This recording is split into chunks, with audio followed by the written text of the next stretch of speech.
Señoras, señores, ¿cómo están ustedes? Muy buenos días. Soy Paco Sea y esta es la información. La decisión de la universidad de aplicar un nuevo examen de control generó inconformidad entre estudiantes que ya habían sido aceptados.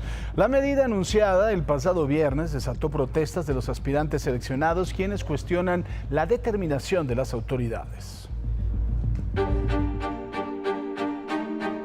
Aspirantes seleccionados se reunieron en la explanada de la Rectoría, en Ciudad Universitaria, para protestar contra una nueva prueba. Nosotros el día de hoy venimos a exigir que la UNAM respete el lugar que ya nos había asignado. Ellos tuvieron antes que nadie los resultados, ellos sabían que la media se disparó, ellos sabían que los aciertos habían subido considerablemente. No se nos hace justo que a estas alturas del partido se instale un examen control. El examen de control se aplicará a un estimado de 58,000 aspirantes, quienes ya fueron seleccionados en los exámenes virtuales y quienes obtuvieron los aciertos que su carrera pedía en los últimos 6 años. Algunos de los seleccionados se niegan a presentar otra prueba. ¿Y eso qué tiene que ver con la Navidad? Perdón, yo gané 119 aciertos. A mí me lo respetas. El detalle aquí no es estar de acuerdo. La pregunta sería, ¿están vulnerando tus derechos? Otros se manifiestan, pero están de acuerdo en repetir el examen, como Valeria, que llevaba las guías que compró, resolvió y estudió para presentar su examen. No se ponen a pensar cuánto nos esforzamos, las veces que nos desvelamos y cómo ahorita nos sentimos demasiado presionados por el examen. Y ojo, no nos estamos negando, simplemente queremos ser escuchados como los fueron los no seleccionados al darles la oportunidad de otra vez hacer el examen. Aunque el comité creado para atender el problema ya emitió sus recomendaciones, ningún aspirante en la manifestación dijo haber recibido detalles sobre el examen de control. No hemos recibido ninguna respuesta, ningún correo, ningún aviso al menos que nos diga qué día tenemos que presentarnos a hacer el examen. Ante la falta de una respuesta, los aspirantes decidieron bloquear primero Insurgentes, aspirante seleccionado no será burlado, y luego Eje 10, donde otra aspirante quedó atrapada en el auto que manejaba. Yo sé que lo hice honesto, yo sé que lo puedo volver a pasar y para mí es lo más sencillo, pero entiendo el enojo. Después de 4 horas, los líderes del movimiento contra el examen de control entregaron sus peticiones a la Rectoría y comunicaron sus puntos. Primero, que no tenga efectos de la recomendación de aplicar un examen contra los aspirantes seleccionados del concurso de selección para ingreso a licenciatura 2026. Lo que piden los aspirantes que se manifestaron es que solo se aplique el examen de control a quienes les puedan comprobar objetivamente que hicieron trampa. La UNAM ya prepara el regreso a clases y el proceso de ingreso para el próximo ciclo escolar. Por medio de un comunicado, la universidad informó que el examen de control para nuevos estudiantes será presencial y se aplicará en la Ciudad de México y en otras sedes del país. Este martes se darán a conocer las fechas y los lugares de las sedes por los canales oficiales de la UNAM. Además, se prevé que los alumnos de nuevo ingreso comiencen clases el 31 de agosto, mientras que los estudiantes que ya están en la universidad regresarían el 17 de agosto. Déjeme comentarle una cosa importante. Hay algunos abogados que lo que dicen es que no repitan, aquellos que ya fueron aceptados, que no repitan este examen porque sería ya un acto consentido, por lo cual no habría un recurso jurídico para poder ir en contra de la determinación de la propia universidad de hacerlos tener otra vez un examen cuando no hay una prueba de que pudieron haber mentido. Así que el asunto no está tan sencillo como se escucha de vamos a ponerle otras pruebas, porque este punto de vista no se crea que lo estoy dando yo. Son algunos académicos, incluso de la Facultad de Derecho de la UNAM, los que dicen no hagan si ya los aceptaron otra prueba, porque sería un acto consentido y no habría un recurso jurídico para ir en contra de la determinación de la universidad. Lo dicen sus propios académicos. ¿Por qué? Porque esto ha sido una pifia verdaderamente importante. Y mire, aún no hay fechas ni sedes oficiales para el nuevo examen de control de la UNAM, pero algunas academias privadas ya hicieron su agosto. Centros de preparación comenzaron a ofrecer cursos intensivos, simuladores y bancos de preguntas para los aspirantes, aprovechando la incertidumbre generada tras las fallas en el proceso de admisión en línea. Y lo que ya le estaba yo comentando, tras la inconformidad por el examen de control de la UNAM, un abogado constitucionalista recomendó a los aspirantes no presentar la evaluación si buscan impugnar la medida mediante un amparo, al considerar que podría interpretarse como la aceptación del proceso, es decir, un acto consentido, como se conoce en derecho. El especialista informó que decenas de estudiantes ya solicitaron asesoría legal para iniciar recursos de revisión en contra de la universidad. De acuerdo a la convocatoria, son legítimos los resultados que obtuvieron los alumnos con el puntaje necesario para acceder a alguna de las carreras que hayan elegido. No puede la UNAM, sin violar la Constitución, dejar de reconocer esos resultados y cuanti menos pasar a la realización de un examen de control. Y continúa también la polémica en la Escuela Normal Rural de Maxá, ahí en Chiapas. Padres de familia volvieron a exigir una investigación por las presuntas novatadas en contra de alumnos de nuevo ingreso, luego de que 2 estudiantes fueron hospitalizados. Hasta el momento suman ya 10 denuncias penales en contra de integrantes del comité estudiantil. Vamos a escuchar los testimonios de los padres y de los estudiantes. Lo que ahí sucede no es novatada, es martirio. Se les ha quitado el sueño, el alimento, el agua, la dignidad. Se les ha humillado, golpeado y amenazado. Y lo peor que hemos visto, mientras más denuncias se han puesto, más les han aumentado los castigos a esos muchachos. Que se respete en todo su derecho la matrícula que nuestros hijos ganaron con esfuerzo y su examen aprobado. Número 2, que se les brinde la opción de reubicarlos en otras escuelas oficiales de gobierno, donde estén seguros, o como punto principal y más urgente, que se les permite recibir sus clases en modalidad en línea, garantizando que al terminar sus estudios cuenten con toda la validez oficial que corresponde. Si van a preguntar, ya que acabó el curso de inducción, si van a preguntar a los estudiantes de adentro, ¿qué les van a decir? Que lo están pasando fenomenal, lo están pasando bien. ¿Por qué? Porque están amenazados. Yo cuando iba a salir de la Maxá, me amenazaron, me decían que yo no dijera nada enfrente de mis padres, que no les comentara lo que estaba pasando, porque si no, nos iba a ir mal si regresábamos. Y también siguen las investigaciones por la muerte de Dafne Zapata en la escuela militarizada Marina Doenitz. La presidenta del Supremo Tribunal de Justicia de Tamaulipas informó que además de este caso, existen 5 denuncias por hechos ocurridos al interior de la academia, las cuales ya son revisadas por las autoridades. Hay otras denuncias de otras personas, de otros jóvenes, menores también tal vez, pero que señalan a otros responsables. En este momento tenemos conocimiento de que existen más de 5 denuncias que están relacionadas con señalamientos de lo que acontecía o sucedía en esa institución. Y colectivos feministas, organizaciones civiles y ciudadanos convocaron a marchas pacíficas este jueves 6 de agosto en Chiapas, Nuevo León y Tamaulipas. El objetivo, exigir el esclarecimiento de los hechos y que las investigaciones avancen hasta sancionar a todos los responsables. Y bueno, trágica noche la que se vivió en San Pedro Tlaquepaque, en Jalisco, por la explosión de una pipa en una pensión de vehículos que dejó 4 muertos. Israel Orozco nos tiene toda la información. Israel, buenos días. Mi querido Paco, muy buenos días. Gracias por ese espacio. Bueno, informarte que esta explosión se percibió a varios kilómetros a la redonda. De acuerdo con Protección Civil y del municipio de San Pedro Tlaquepaque, bueno, se decía que estas 4 personas estaban realizando trabajos de soldadura. Un posible chispazo cayó en una pipa que tenía residuos de brea o quizás de algún combustible que generó precisamente esta explosión. Ya las autoridades están haciendo muy extensivo el peritaje para determinar la causa real de esta lamentable tragedia. De hecho, trascendía incluso que en una de estas pipas se almacenaba huachicol. Ya sabemos el mentado huachicol, combustible robado. Bueno, esa es una de las líneas de investigación que también ya procesa la Fiscalía del Estado.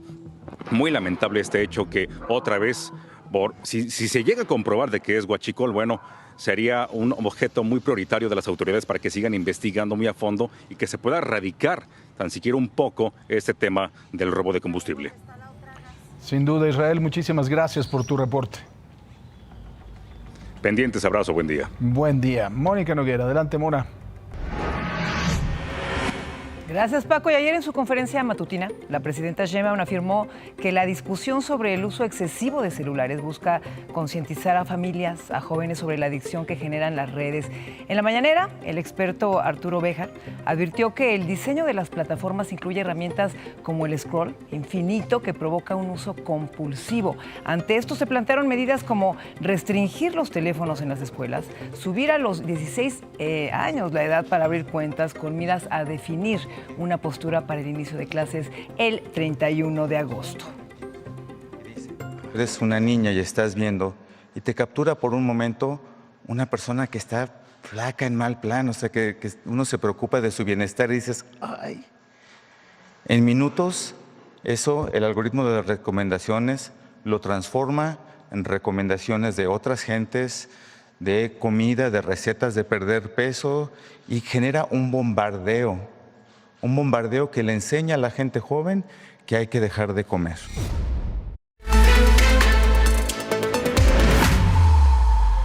Y en este momento nos enlazamos vía telefónica con Jesús Sesma, secretario general del Partido Verde en la Ciudad de México, para hablar de su propuesta de considerar como graves los delitos ambientales, y me parece que es bastante procedente, porque hay una serie de delitos ambientales que la forma de poder considerar un delito grave es precisamente la peligrosidad de quien los comete, y que creo que sin duda deberían de considerarse así. Mi querido Chucho, ¿cómo estás? Buenos días.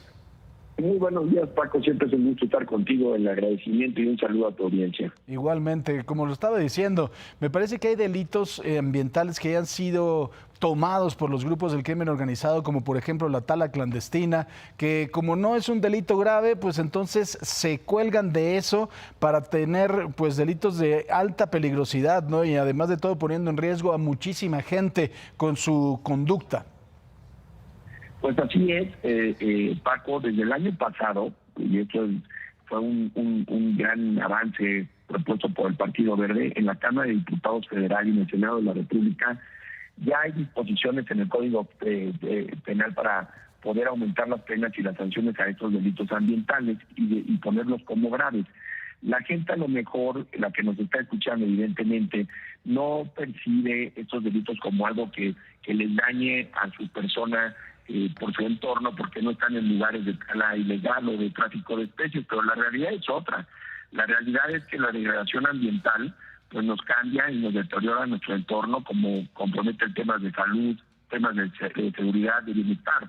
Tan solo datos del INEGI, Paco, que son importantes señalar, es que la degradación ambiental representa más de 1.2 billones de pesos, es decir, más del 4% del Producto Interno Bruto de nuestro país. El deterioro de los bosques aproximadamente son de 500,000 hectáreas por año por el tema de tala ilegal. Y bueno, esto es un tema que nosotros en el Partido Verde no vamos a bajar el dedo del renglón. Creemos que al aumentar las penas puede ayudar a inhibir, pero ¿por qué hablar ahorita de algo que ya se aprobó a finales del año pasado? Como tú lo has comentado y como la audiencia lo sabe, en el mes de julio, tanto en la refinería clandestina de Tamaulipas, donde se encontraron más de 4 millones de litros de combustible, o lo que hizo Profepa junto con el secretario Omar García Harfuch de un operativo de tala ilegal en 25 estados, donde dio 28 clausuras, pues ya se está haciendo las cosas. Ahora le toca al Poder Judicial, Paco, pues hacer su trabajo, no dejar la impunidad, que las sanciones sean verdaderamente fuertes y que esto pueda reaccionar ante estas personas que decidieron delinquir. Hay un dato que también creo que es sumamente importante señalar. Después del narcotráfico y la falsificación y la trata de personas, están los delitos como la tala ilegal y el tráfico de especies como las más rentables. Es decir, cuando hablamos del crimen organizado, no solamente nos imaginamos o nada más nos imaginamos el tema de drogas, y no es así. Hoy el crimen organizado se traslada a otros delitos porque a la hora de que los cachaban haciendo este delito, pues las sanciones prácticamente eran económicas y podían costearlos. Y si no aumentamos las penas, si no les decimos a los delincuentes, a ver, ojo, si degradas el medio ambiente, no solamente vas a tener una pena económica, sino vas a tener cárcel, es como creemos que podemos frenar este tipo de delitos y repito, Esto es un tema que ya le cae al Poder Judicial para que hagan lo suyo. Nosotros consideramos que en el Partido Verde que cuidar el medio ambiente no es un lujo, es proteger la salud, es proteger el agua, es proteger los bosques. Cada área de bosque que perdemos, tardamos décadas en recuperarse y la naturaleza no tiene tiempo para poder esperar. Y ya el Poder Judicial tiene las herramientas, ahora toca que las apliquen. Exactamente. O sea, de nada sirve tener una legislación lo más perfectible posible o lo que creemos como perfectible si el Poder Judicial no hace lo conducente. Entonces están ahorita en el Ministerio Público, están las denuncias de lo que ha hecho el gobierno federal en cuestión de agarrar a estos delincuentes, y el Poder Judicial tiene que hacerlo conducente para poder hacer estas penas que realmente sean castigados estos delincuentes y poder nosotros mejorar nuestro entorno, porque, repito, lo que no nos toca o no vemos en nuestra casa que está pasando a nivel ambiental, sí nos afecta en tema de seguridad, sí nos afecta en tema de economía, sí nos afecta en tema de salud. Pues mi querido Chucho, como siempre, un gusto saludarte, te mando un fuerte abrazo. Gracias, Paco, siempre es un gusto estar contigo. Igualmente, Jesús Esma, el secretario general del Partido Verde en la Ciudad de México, y le tenemos, por supuesto, mucha más información. ¡Déjelo que se vaya!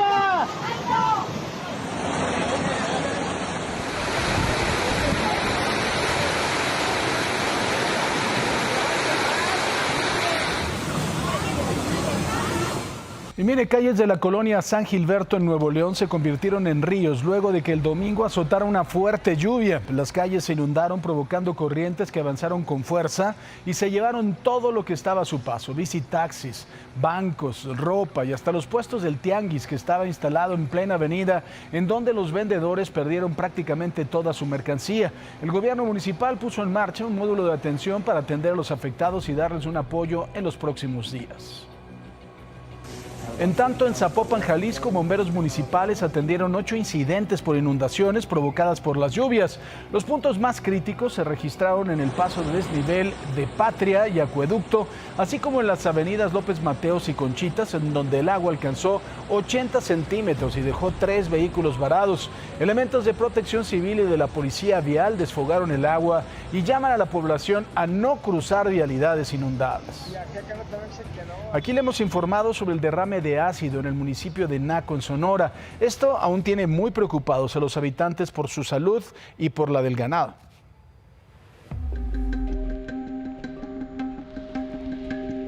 Tras el descarrilamiento del ferrocarril en el municipio de Naco, Sonora, habitantes del ejido Cuauhtémoc, la comunidad más cercana al sitio donde se derramó hidrosulfuro de sodio, nos relatan cómo ocurrieron los hechos y la incertidumbre que persiste entre los habitantes por el incidente químico. Yo te recomiendo que no pases, me dijo. Total, dijo, las vacas son material, me dijo, las vidas hay que cuidar las vidas humanas. Entonces ya le dije, pues, tendrá razón. Andaban haciendo maniobras porque estaba la pipa, no se sabía si se había tirado todo o no.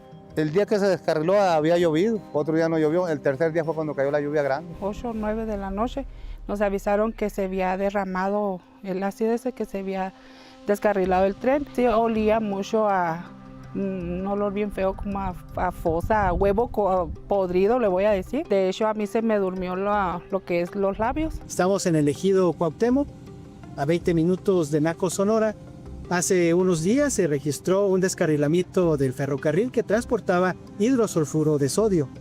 Los habitantes de esta localidad, de este ejido, se muestran preocupados y también están consternados porque hasta el momento no saben si esta situación les va a afectar en su salud. Tiene que existir la preocupación porque no sabemos exactamente la reacción. Ellos nos pueden decir una cosa y la reacción puede hacer otra. Anda el ganado allí, sobre la reacción vamos a saber qué va a pasar. Ante los reportes de personas que han presentado molestias de salud tras el derrame, el alcalde José Lorenzo Villegas informó que una brigada del sector salud acudirá al municipio para realizar valoraciones médicas. Ahorita precisamente viene un contingente, una brigada de Santana del sector salud para hacer unos muestreos, para atender a unas personas que han dicho que han sentido síntomas. Si hay una persona que está delicada, que se llevaron a Nogales, pero no se ha confirmado todavía que sea por la cuestión de lo del derrame. De hecho, yo estoy esperando resultados.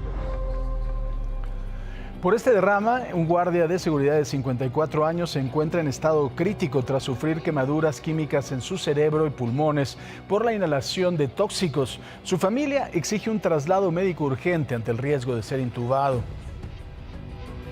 Ya se nos cayó la barda del guan. Se acaba de caer. Se acaba de llegar el agua casi hasta la farmacia. Se cayó arriba de unos carros aquí en la casa de Marta. Una severa tromba registrada en Pátzcuaro, en Michoacán, provocó fuertes inundaciones, el colapso de bardas en propiedades privadas y la caída de ramas de árboles.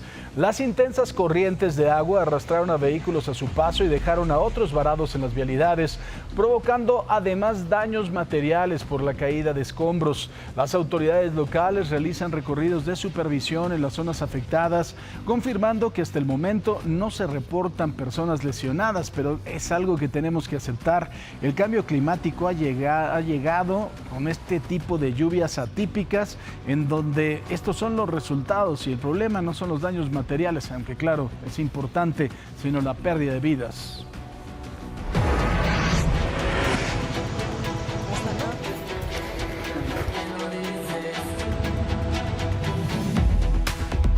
En Guasave, Sinaloa, capturan el Tito por el feminicidio de Beani Lozano. Liberan al ex jefe de policía de Mexicali por desaparición forzada, robo y asociación delictuosa. Mueren al menos 4 personas por explosión de pipa en Tlaquepaque.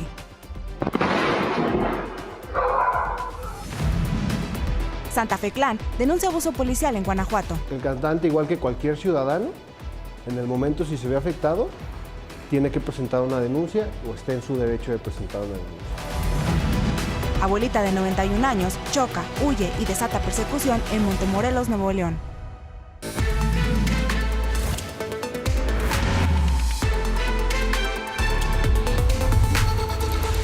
Detrás del feminicidio de la influencer Valeria Márquez comienza a revelarse una historia marcada por presuntas amenazas, agresiones y una reacción violenta por parte de Francisco Álvarez, el hijo del R1, un punto que podría ser crucial para entender el móvil del crimen. ¿Sabes lo que me dijo? Que yo ya estaba muy usada, que a él no le gustaban las mujeres que ya habían pasado por muchas manos, que una dama no anda de cama en cama y que yo era de esas. Me dijo que le daba asco saber con cuántos me había acostado, que yo no valía para presentarme con sus amigos, que cómo iba a darme su apellido si yo ya estaba reciclada, qué huevos, y yo ahí toda pendeja creyendo que me amaba, aguantándole sus desplantes, su control, hasta sus celos estúpidos y todo para que al final me tratara como si fuera basura. Audios, videos y capturas de pantalla atribuidos a la influencer Valeria Márquez ya daban pistas de la relación tóxica que tenía con su pareja, quien sería Francisco Álvarez, el hijo del R1. Mi marido me lo ganó. Vamos tapándolo, bebé. En sus videos, Valeria mostraba los regalos, las peleas y cuando su novio la bloqueaba o ella amagaba con hacerlo. Te voy a bloquear, ya déjame sin el luz. ¿Cómo que tienes ganas de pelear tú, no? Pero los conflictos fueron subiendo de tono con amenazas al terminar la relación. En una captura, Valeria hizo responsable a su expareja de lo que le fuera a pasar a ella y a su familia, aunque no especifica si se trata del hijo del R1. No le llegan, creo que me tiene bloqueada todavía. La Vivian, no, detente. Cuentas que exigen justicia para Valeria han difundido fotografías de Francisco con el fin de que sea detenido. Ramón Ángel, el R1, líder de los R, una célula criminal vinculada con el cártel Jalisco Nueva Generación y padre de Francisco, fue detenido el viernes pasado. El hijo del R1 tenía una relación sentimental con Valeria, ya la había amenazado en varias ocasiones y todo indica, esto ya se va a probar, que el hijo le pide a su papá, al R1, que cometan el feminicidio. Un día después también fue detenido Iván Martín, presunto coautor material del crimen ocurrido el 13 de mayo del año pasado. Según la Fiscalía, participó antes, durante y después del ataque. Además, habría ayudado al tirador a escapar con ayuda de una motocicleta y un auto color blanco. De los implicados en el crimen, faltaría la captura de Francisco y el supuesto repartidor que le disparó 3 veces a Valeria, uno de ellos en la cabeza. Hola. ¿Valeria? Sí.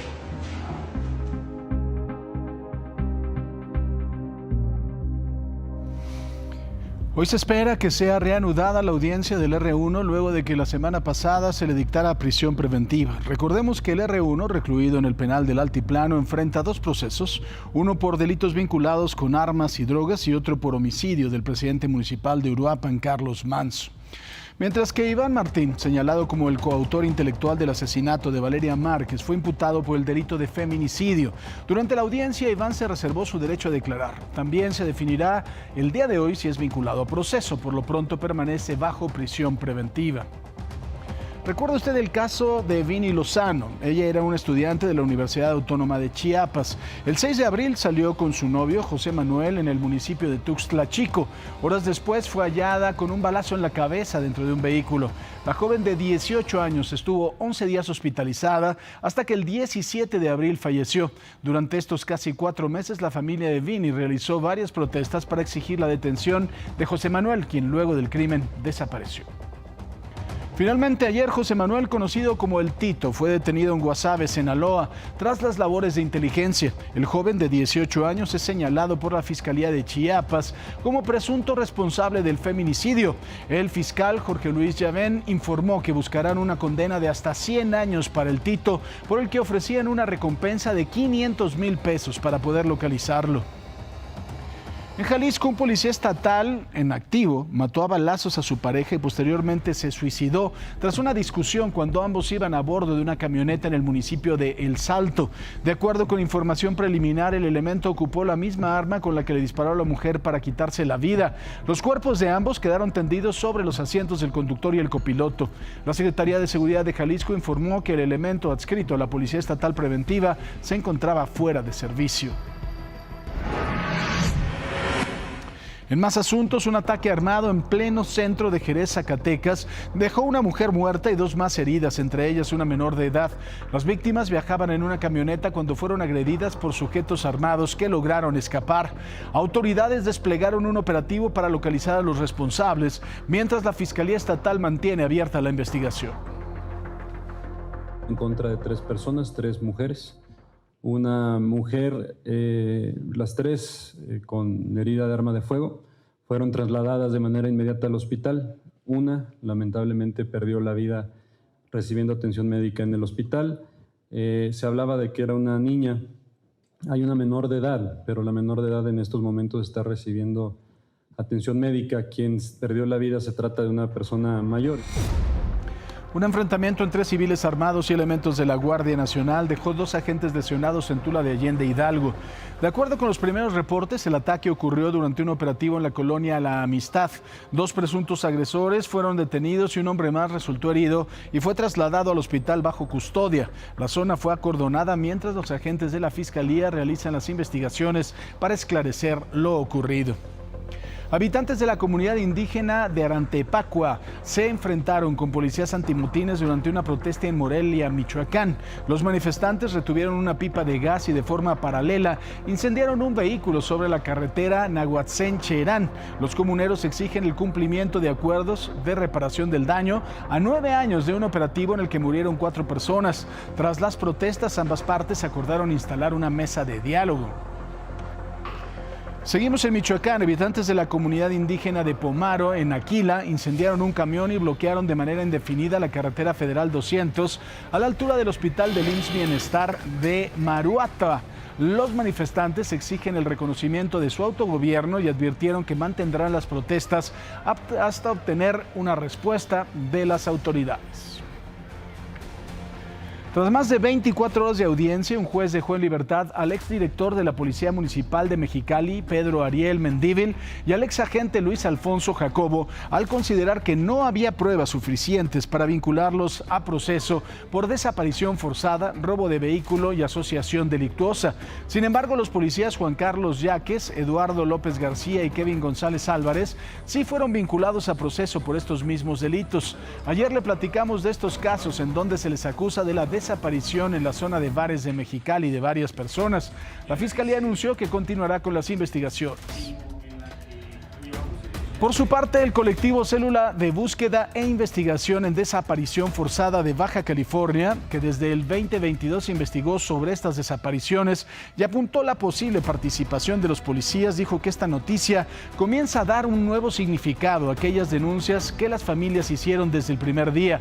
Sin embargo, aseguraron que seguirán luchando y levantando la voz para encontrar la verdad. En este momento vamos con mi compañero Ricardo Vitela, que nos tiene el reporte de un choque, esto en la avenida 608 en San Juan de Aragón. Querido Ricardo, ¿cómo estás? Muy buenos días.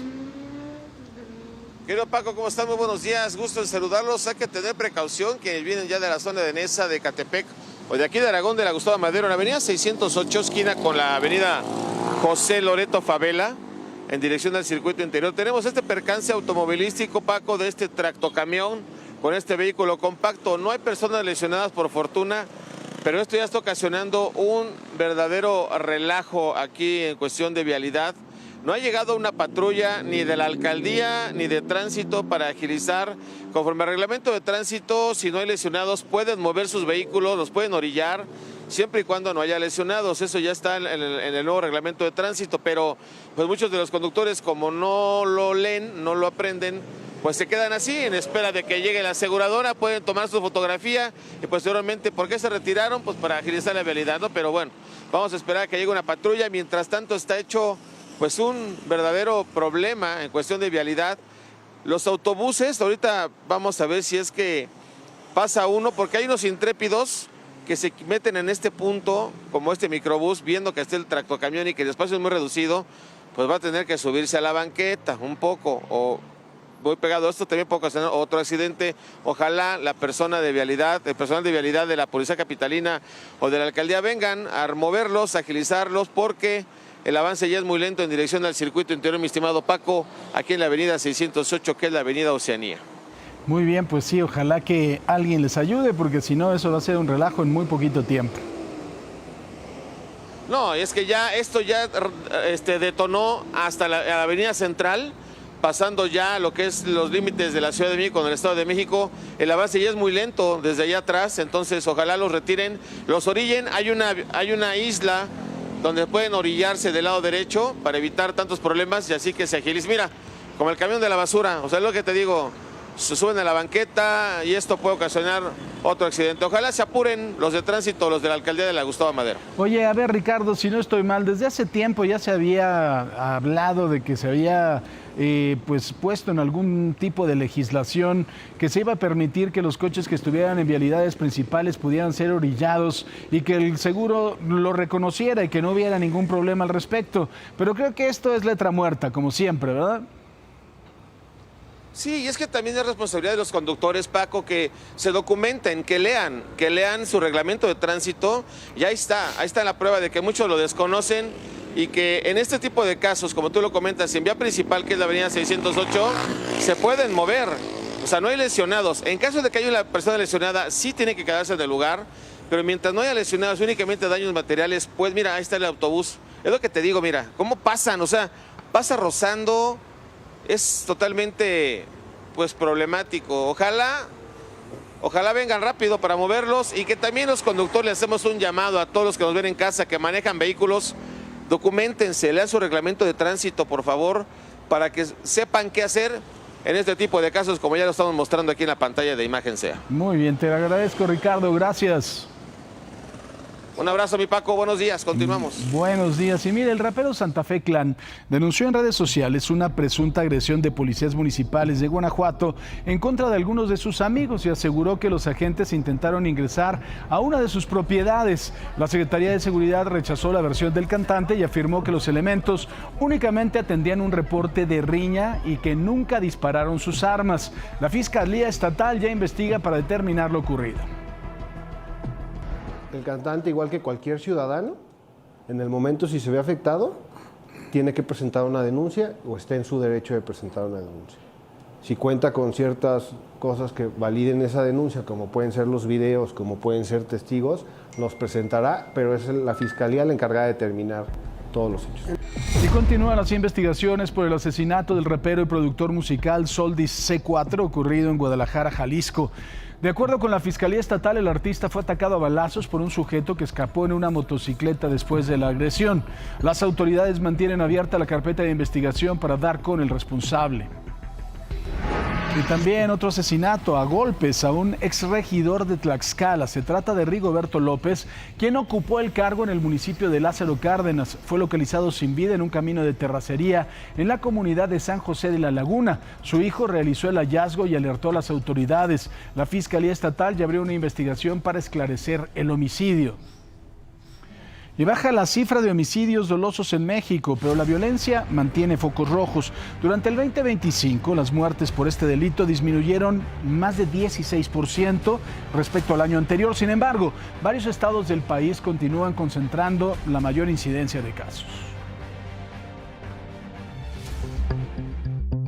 Según datos preliminares del INEGI, el año pasado se registraron 27.989 muertes por presunto homicidio en México, lo que representó una disminución de 16.6% respecto a la cifra definitiva de 2024 de 33.550 fallecimientos.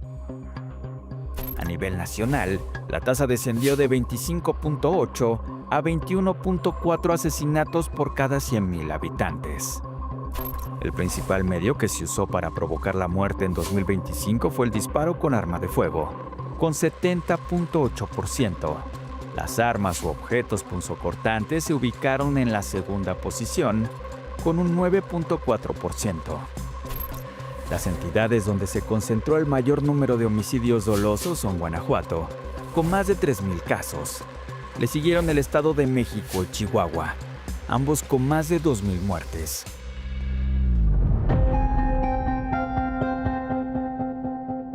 En Sinaloa, entre 2024 y 2025 se registró un aumento de casi el 75% de casos. Esto en el contexto de la guerra entre las facciones de los Chapitos y la Malliza del Cártel de Sinaloa. Luego de que Joaquín Guzmán López, uno de los hijos del Chapo Guzmán, entregó a autoridades de Estados Unidos a Ismael El Mayo Zambada en julio de 2024. Mientras, Yucatán encabezó la lista de los estados con el menor número de homicidios durante el año pasado, con 42. Le siguieron Campeche y Durango. El promedio diario de asesinatos en el país pasó de casi 92 en 2024 a 76.6 el año pasado, según lo reportado por el INEGI. Y mire, México supera los 134,000 registros de personas desaparecidas y no localizadas, de acuerdo con el Informe Nacional 2026. Los datos señalan que cada año se suman más de 12,000 nuevos reportes, mientras autoridades aseguran que una parte importante de los casos recientes son localizados con vida. De acuerdo con el informe, son más los hombres que desaparecen en nuestro país y en el último año el aumento de desaparecidos alcanzó un porcentaje del 4.83%. Hace unos momentos, el secretario de Seguridad, Omar García Harfuch, informó de la detención de una persona que transportaba 217 kilos de cocaína ocultos en un compartimento de un auto. Esto ocurrió en la alcaldía Tlalpan, tras un operativo por parte de elementos de la Policía Capitalina y de la Secretaría de Seguridad. Harfuch informó que continuarán las investigaciones para identificar las rutas y el destino final de dicho cargamento. Y aprovecharon el duelo tras la muerte de su pareja para arrebatarle su casa. Ariel Rodríguez nos muestra cómo una red de corrupción que salpica a funcionarios operaba para despojar una propiedad en la colonia Roma. Yo metía la mano, el que se identificaba como dueño estaba tratando de proteger que yo abriera la puerta. No me intimidas, no, ni a mí. La gente ratera sobra en este país, créemelo. La invasión de más de 6 meses de esta casa en la colonia Roma Sur de la Ciudad de México destapó lo que podría ser un modus operandi para despojar a personas de sus viviendas en situaciones vulnerables con la probable ayuda de trabajadores del Ministerio Público. Esta posesión se la dio la misma territorial MP a la cual yo ahí había ido. Se trata de la residencia de Jalapa 291, donde por más de 20 años vivieron Juan Pablo y su pareja Richard de Mosca, un artista canadiense quien, según la propia fiscalía, falleció dentro del inmueble a causa de un infarto el 21 de julio de 2025. Juan Pablo no estaba con Richard en ese momento y cuando llegó a su casa la encontró rodeada de policías y con sellos y candados. No pudo sacar el cuerpo de su pareja sino hasta 2 días después. Por más de un mes vivió un duelo lejos del hogar donde tenía todos sus recuerdos con Richard, quien adquirió el inmueble en 2005. Dice que la situación empeoró cuando poco más de un mes después le dieron una noticia que lo dejó desconcertado. Recibí una llamada un viernes en la noche, lloviendo, de un vecino que me decía, oye, ya gente entró a la casa, quitaron las cadenas, quitaron los sellos. Me encontré a 3 personajes, uno que se identificó como el abogado de la parte supuestamente compradora de la casa. Yo necesito saber ante el Ministerio Público que le presentes toda la documentación que exhibió. Es que el mismo Ministerio Público estuvo involucrado en toda esta red de corrupción. Según la abogada de Juan Pablo, agentes del Ministerio Público ayudaron a orquestar el despojo utilizando la información de la declaración de su cliente cuando falleció Richard. Ellos detectaron que era un inmueble vulnerable y que estaba puesto para hacer lo que tenían que hacer. La maniobra involucró presentar esta compraventa con fecha de 2024 que tiene un precio infravalorado de 950,000 pesos y la supuesta firma del dueño de la casa. Aquí lo que falsificaron fue la firma. Utilizaron ese documento para obtener la posesión de la casa en septiembre e intentaron tramitar las escrituras con ayuda de un notario en el estado de Tlaxcala. Pero lo que no sabían es que Richard dejó a Juan Pablo como su albacea en su testamento y a finales de marzo su abogada consiguió que le devolvieran la posesión de la casa.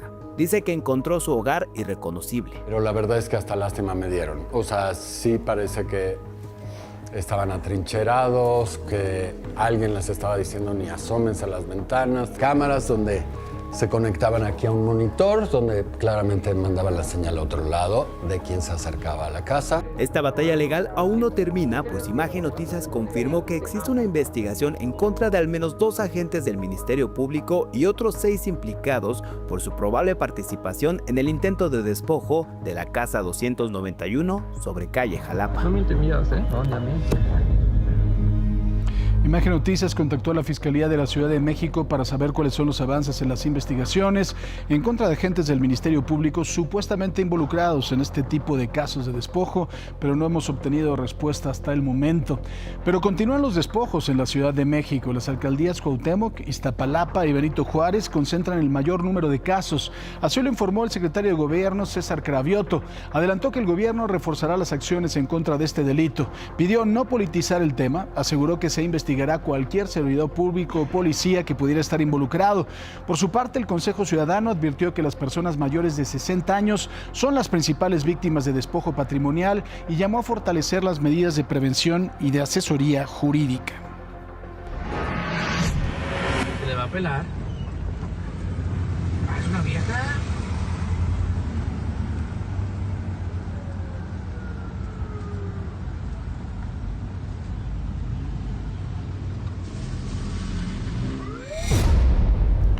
Bueno, y así fue como una abuelita rápida y furiosa protagonizó una persecución policíaca luego de que presuntamente ignorara las indicaciones de agentes de tránsito tras chocar en contra de otro vehículo dentro de un estacionamiento. Esto ocurrió en el municipio de Montemorelos, en Nuevo León. Antes de que la mujer de 91 años fuera interceptada, se estrelló en contra de una patrulla, pero al intentar huir, varios elementos lograron cerrarle el paso. La abuelita fue trasladada a las instalaciones de tránsito municipal para responder por los daños ocasionados. La imprudencia del conductor de esta camioneta provocó un accidente que dejó 3 personas lesionadas. Ocurrió sobre la carretera Pátzcuaro-Morelia, a la altura de Guarimba. La camioneta intentó cruzar todos los carriles sin pensar que esta maniobra pondría en riesgo su vida y la de las personas que viajaban en la batea. Incluso una de ellas cae al pavimento tras el impacto. Paramédicos atendieron a los lesionados y agentes de tránsito llegaron a la zona para deslindar responsabilidades. Y nos vamos hasta Huamantla, en Tlaxcala, en donde un adulto mayor fue empujado por un hombre cuando estaba a punto de cruzar la meta en la carrera llamada de colores. El corredor terminó en el suelo. Según el agresor, le interrumpió la carrera porque no corría de manera oficial y no portaba su número. Así intentaron confrontarlo los asistentes. Oye, ¿qué te pasa? Lo tiró, lo tenemos grabado. Tras ser duramente criticado, el hombre que tumbó al adulto mayor tuvo que ofrecer una disculpa pública en sus redes sociales. Lamentablemente, en la edición 2026 han existido hechos reprobables, de los cuales me hago responsable. Incidentes que desencadenaron en total falta de respeto a algunas personas de mi parte, por lo que pido públicamente una disculpa a todos ellos, a quienes son y se sienten afectados, al equipo que conforma la organización de la carrera y a quienes se sientan ofendidos por los mismos hechos. En este momento vamos hasta la alcaldía Miguel Hidalgo. El domingo fueron devueltas las instalaciones de Canal 11. Ahí está mi compañero Atalo Mata. Atalo, ¿cómo estás? Muy buenos días. Paco, buenos días. Pues ya se entregaron las instalaciones después de 2 meses de paro por parte de los estudiantes del Instituto Politécnico Nacional. Estamos en la zona del casco de Santo Tomás, donde justamente se llevó a cabo la toma de las instalaciones de Canal 11, esta televisión pública, la más antigua de nuestro país. Y podemos ver que todavía se quedaron aquí algunas de las cartulinas de exigencias, sobre todo porque los estudiantes estaban exigiendo mayor presupuesto, sobre todo para los laboratorios, y pues también la salida de Arturo Reyes Sandoval, quien es el director del Instituto Politécnico Nacional. Así que, bueno, lo que podemos ver en las imágenes de Cuauhtémoc Lira es que las instalaciones están ahorita cerradas, ya están recuperadas, dijeron las autoridades pacíficamente, por parte también de autoridades del Instituto Politécnico Nacional, pero lo que podemos ver aquí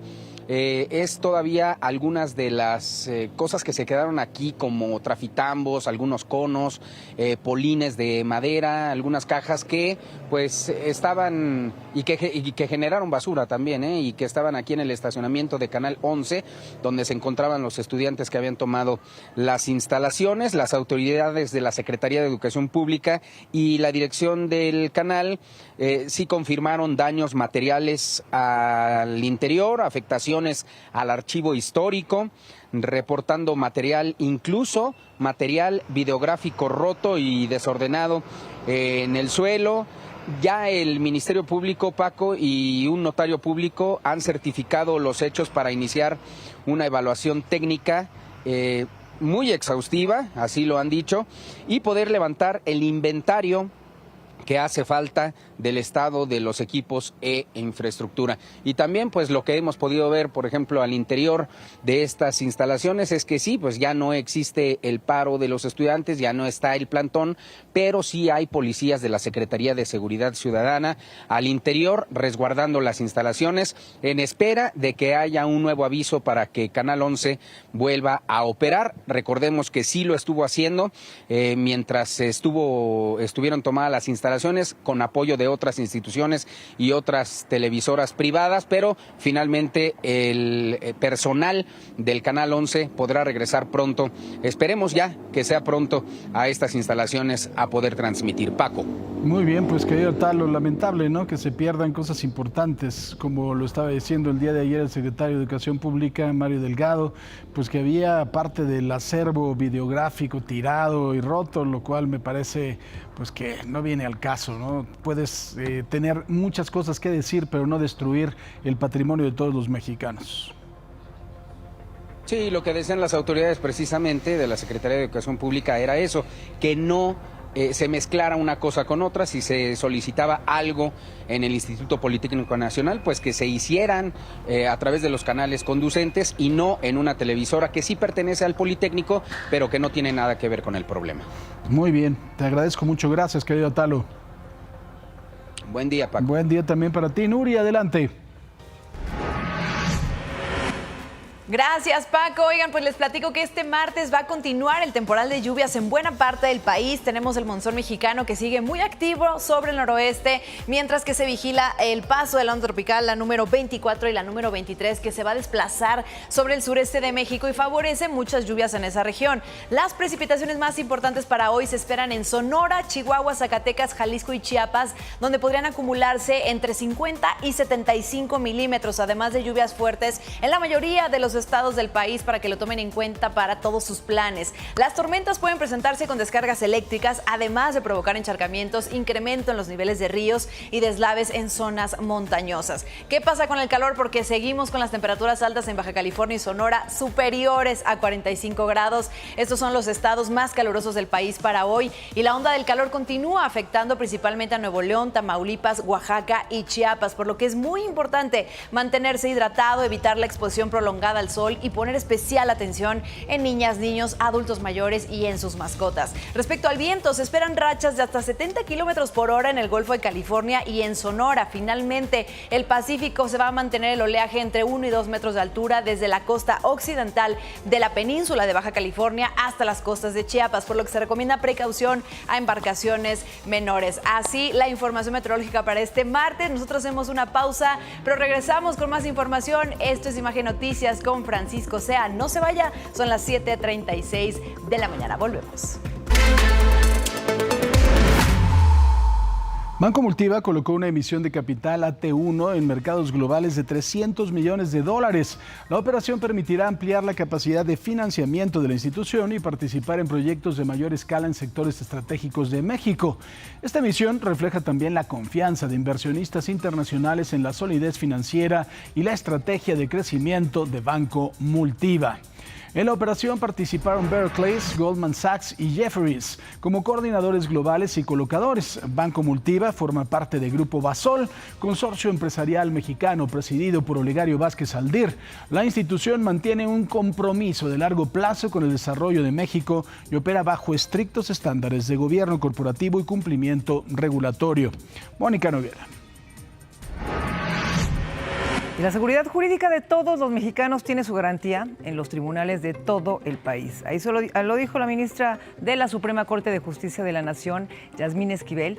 Esto durante su intervención en la sesión solemne de inicio del segundo periodo de sesiones, y destacó que a casi un año de que fue instalado, el Pleno ha resuelto más de 1,900 casos, es decir, 13 proyectos analizados y aprobados en cada una de las 140 sesiones llevadas a cabo. También recordó que la Corte es un contrapeso de las autoridades administrativas y jurisdiccionales. Y en Tultitlán, Estado de México, crece la indignación ciudadana y de activistas ante las crecientes denuncias por maltrato animal, abandono, encubrimiento de las autoridades locales. Los manifestantes acusan a Jesús, jefe de Bienestar Animal, por presunta crueldad y responsabilizan a la alcaldesa Ana Castro de omisión. Por ello, colectivos exigen auditorías, la destitución inmediata de los funcionarios señalados y advierten con cierres viales si las autoridades estatales no intervienen. ¿Qué le parece si vamos a los dineros? Banco Multiva presenta. Las remesas a México crecieron en junio por quinto mes consecutivo.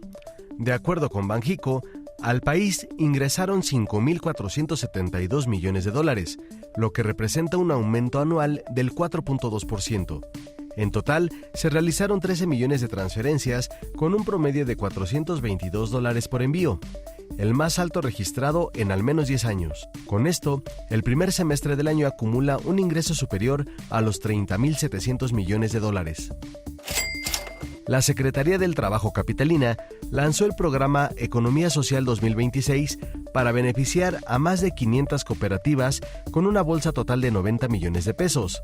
El plan otorga apoyos directos de 100,000 pesos para la creación de empresas, 140,000 para su fortalecimiento y hasta 700,000 para proyectos de integración productiva. Además, incluye capacitaciones, asistencia técnica y recursos para impulsar la creación de cuneros comunitarios. La SEDATU busca terrenos para construir 400,000 viviendas y completar su meta sexenal de 1.8 millones de casas del programa Vivienda para el Bienestar. Para lograrlo sin encarecer los inmuebles, la dependencia buscará usar predios federales en desuso y asociarse con ejidatarios, ya que el alto costo del suelo frena el avance en estados como la Ciudad de México y el Estado de México. La titular de la dependencia descartó aumentar el límite del precio fijado en 630,000 pesos por vivienda. Banco Multiva presentó. Pero bueno, ya es hora, ya es hora. ¿De qué? Vamos a desayunar, ¿no? ¿Sí? Vamos. Hoy invita a Roberto. Vamos. Hoy invita a Roberto. No, hay que hacer el TikTok, venga.